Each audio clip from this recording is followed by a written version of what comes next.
So all forms, most forms except for bowls start with a cylinder. And so if you can make, until you can make a good cylinder, when you make a good cylinder, you can make good pots. It's all fairly easy. The tricks are really easy. Each form has its own little trick. And then I'll show you my technique with bowls.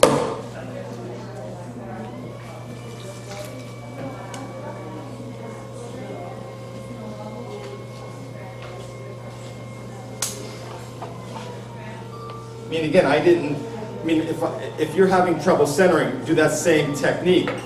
I just threw it on because I can center well. I can push it on center. But if you're having trouble centering, do that pre-centering technique for everything that you throw until, it took me like 5 years or more before I could really center really well. So until you can figure that out, just do that pre-centering technique. Can I ask you to do that because I actually missed it? So the pre-centering technique? Yeah. Sure, next one. You don't mind? Yep. Thank you. Okay, the thing with bowls is, all potters love to make bowls and beginners like to make them, I think, because the clay wants to flare out, so, I'll make a bowl. You start to make something, then it's a bowl. But to make a good bowl is really, really hard. You have two things going on. You have the inside curve and the outside curve of a bowl. And they both have to be really fluid and graceful.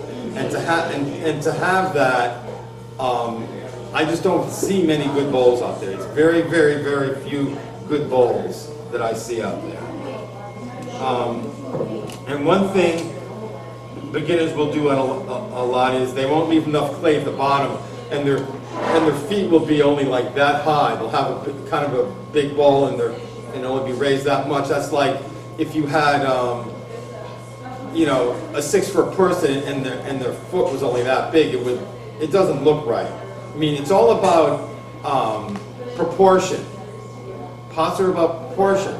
If you went outside and all of a sudden someone walked by and they had the head the size of a softball, it would be really disturbing. It would creep you out. It wouldn't be pleasant because from day one we're used to seeing proportions. And this is there's some leeway in the shape head, but a softball head is disturbing. Just like when I see a big bowl and the foot is not high enough or too narrow, the proportion is just wrong. It may not tip over, but it looks like it wants to tip over. So just leave a lot of clay at the bottom.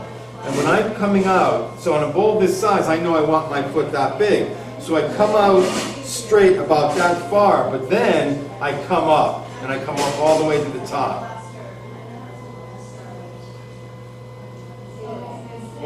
All right, why don't all you come up over here? I really want to show you this move. So what I did was, I came out straight, and then I came up at an angle all the way to the top here. And then, from the top down, I'm just drawing a curve with my hands, and I'm putting that curve into the ball. I'm really getting it set. And so now there's this nice curve here. There's no line at the bottom. And that's what I see in most bowls, is a line at the bottom. And you want a curve. And any great bowl that you'll see in a museum, it has this beautiful curve in there. You'll never see a bowl with a line in it in any good show. You won't see it. So so I'm establishing that curve even before I do a pull. Okay.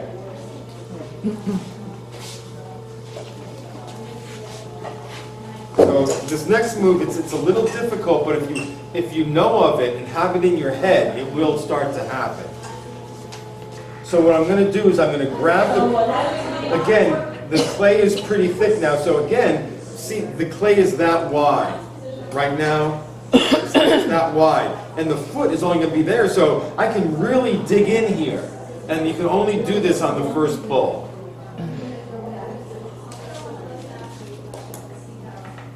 So I'm going to really dig in.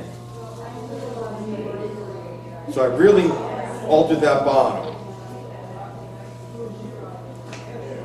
Now, so when I come up, I'm going to be, as I come up, there's really no pressure with my inside hand because I don't want to disturb that curve I put in. And I'm not going to start using my inside hand until I'm over here, until I'm an inch and a half above the pot. And then I'll squeeze on the inside. So now I feel the lump of clay and I'll come up. And I come up at a diagonal.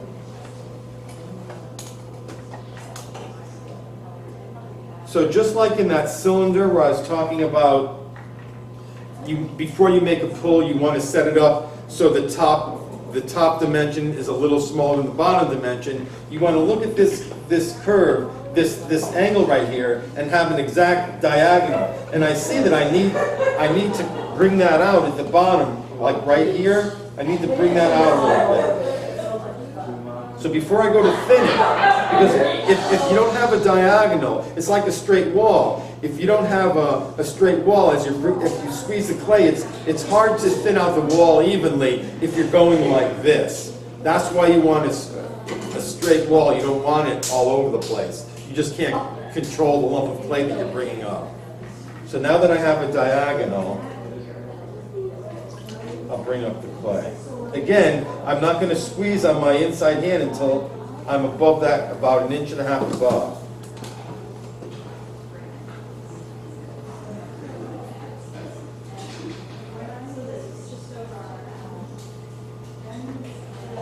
Okay, now it's all thin. Again, I'll bring it back. Make sure you have a diagonal before I go to form it. So it doesn't look like a bowl at all now. It's just this diagonal. But I have that curve on the inside, and it all gets, and that clay will get footed away to make the curve of the pot of the bowl. So let's say I want a wider bowl. So I'm going to bring this out. I want it wider, so I'll just bring it out. And I'll say, okay, that's the width of the bowl I want. But before I form it, I'm going to make that diagonal again. I have to bring all this out. I'm not thinking about shaping it like a bowl. I'm just making a diagonal. But again, that curve is in there. And actually, you can always go over that curve. Anytime during this stage, it's good to go over that curve at the bottom.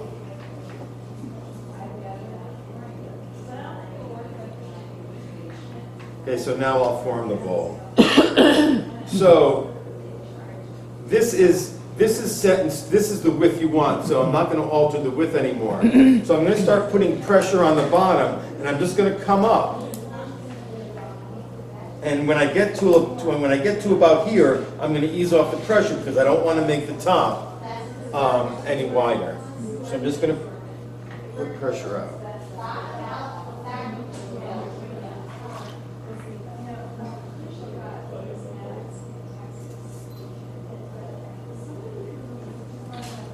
Then I'll stop. And I'll do that twice more. So I let go of the pressure here, just like that round form. I'm going to keep doing that, but let go of the pressure a little earlier. So I start at the bottom, and I come up, and then I ease off a little sooner.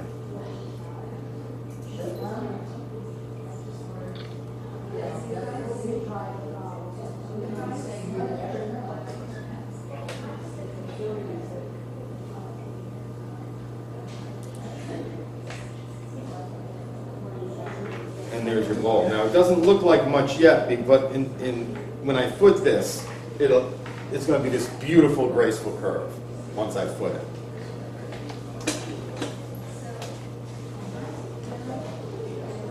So here's how I make these asymmetrical. That's right.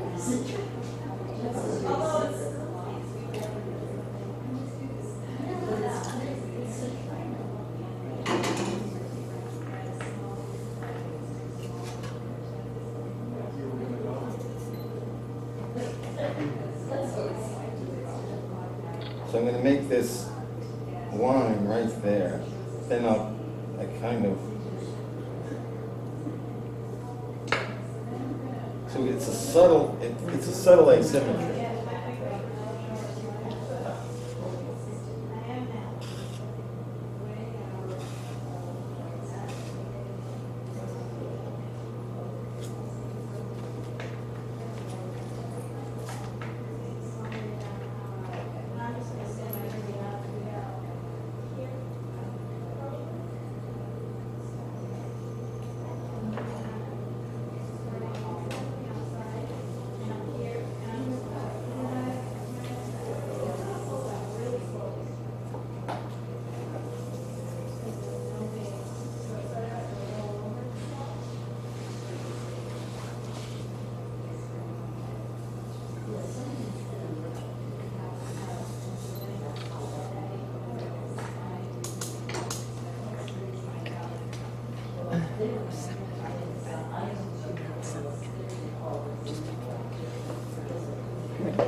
So you make a circle on your bat.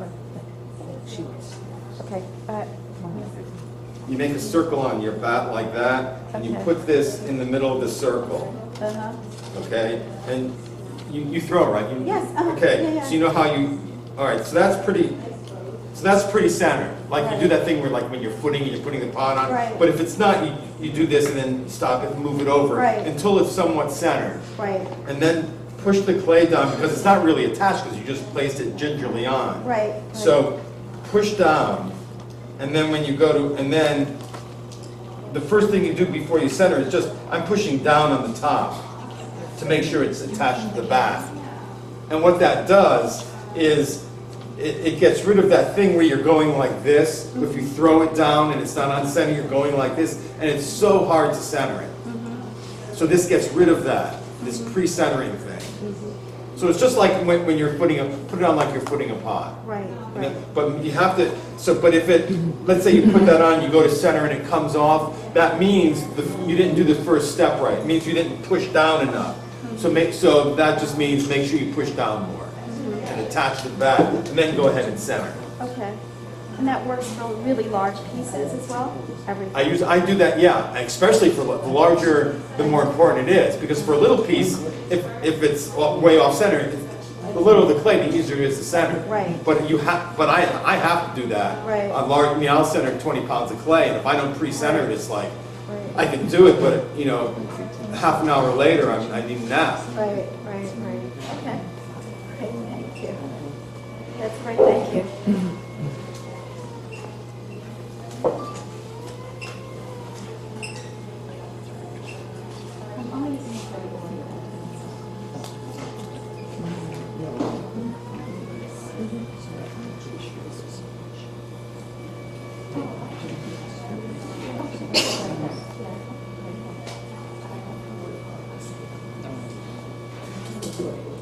Yeah.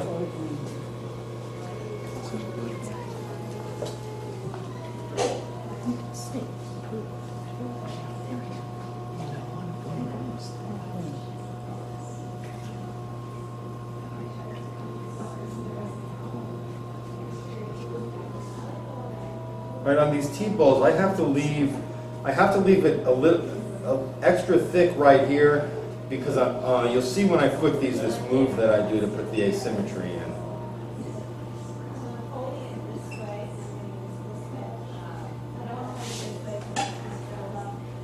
So you leave the whole base a little wider? It's just thick, no, not the base necessarily, but right here. Where's that T-ball?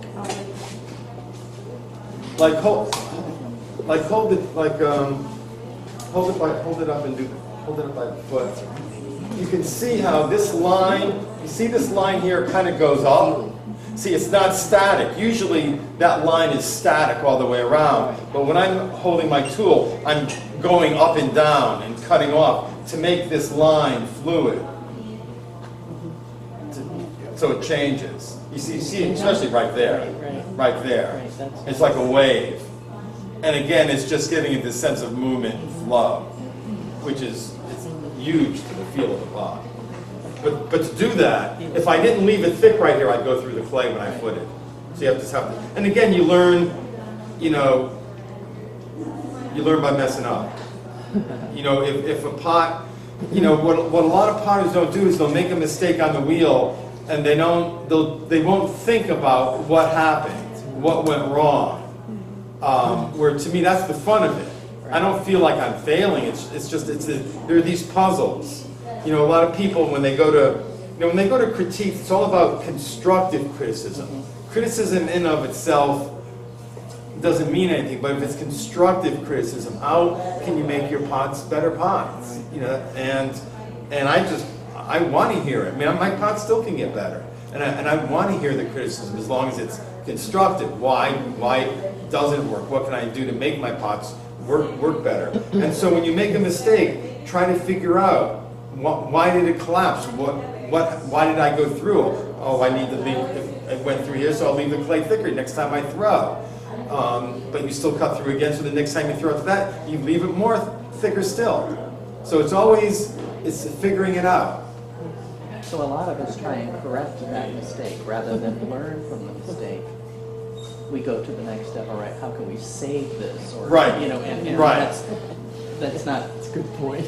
You know, the Right. focus Sure, you is try to save it if you can, that's fun Right. too, but it's more important. More importantly, what am I doing wrong with my technique that this happened? Right.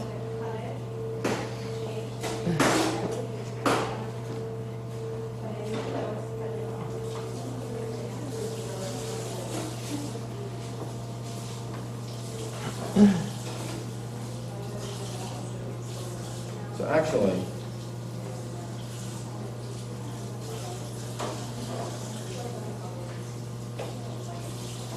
So you're manipulating from the outside and the inside. yeah.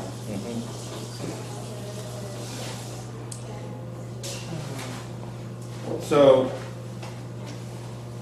and this tool, you should get one of these. This is, who makes these? These are mud tools. Have you heard of these people? Oh, yeah. What? Wonderful. You have, this little rib is really great. I just got this a couple years ago, and for getting in here and shaping that curve at the bottom, it is fantastic. Now I never use ribs ever, where I'm not just. Some people you take the rib and push out, and then their pot will be this shape here. I'll never do that ever. I mean, might as well just that's just making a mold. Where I'm just using ribs as a way of getting in and manipulating the clay to what I see. You know, it's just a way of pushing the clay. I don't use this as a mold. I don't, the pots seem dead to me if you use this as a mold. The line is not alive.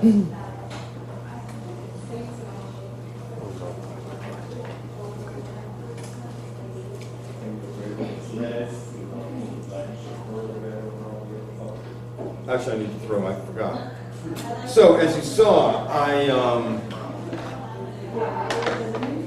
made the pot symmetrical, and then I did my move to make it asymmetrical. But I'm going to do it a little different way.